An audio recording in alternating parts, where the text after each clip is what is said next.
pwede na. Alam mo na. Meron ako ditong sinigang. So, ito ang ulam nila. Dahil maarte ako, magluluto tayo ng sinigang! First ay isi-sear muna natin ang ating pork. Set aside na natin to.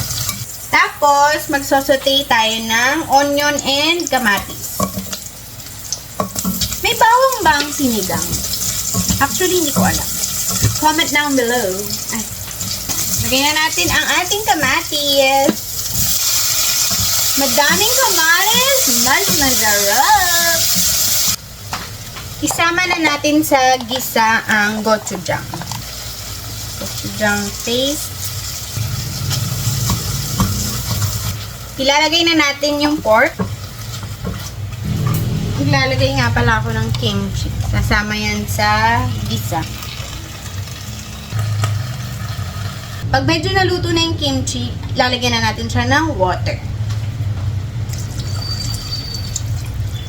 Kumukulo na, lalagyan ko siya ng konting sinigang mix. Hindi ko alam kung tama ba itong ginagawa ko. Mali. Manat.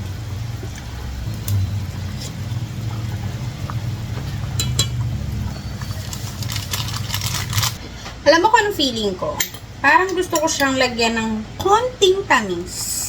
Konti lang namang sugar.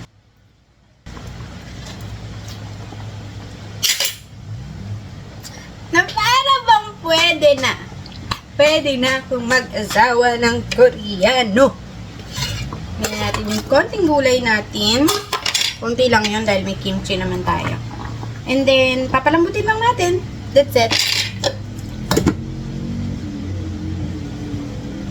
Ito na ang ating sinigang.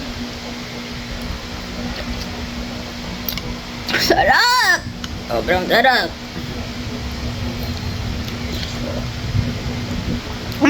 Ay, ang sarap! Uy, hindi ako nagbibiro. Ang sarap talaga. Ala, ang galing ko.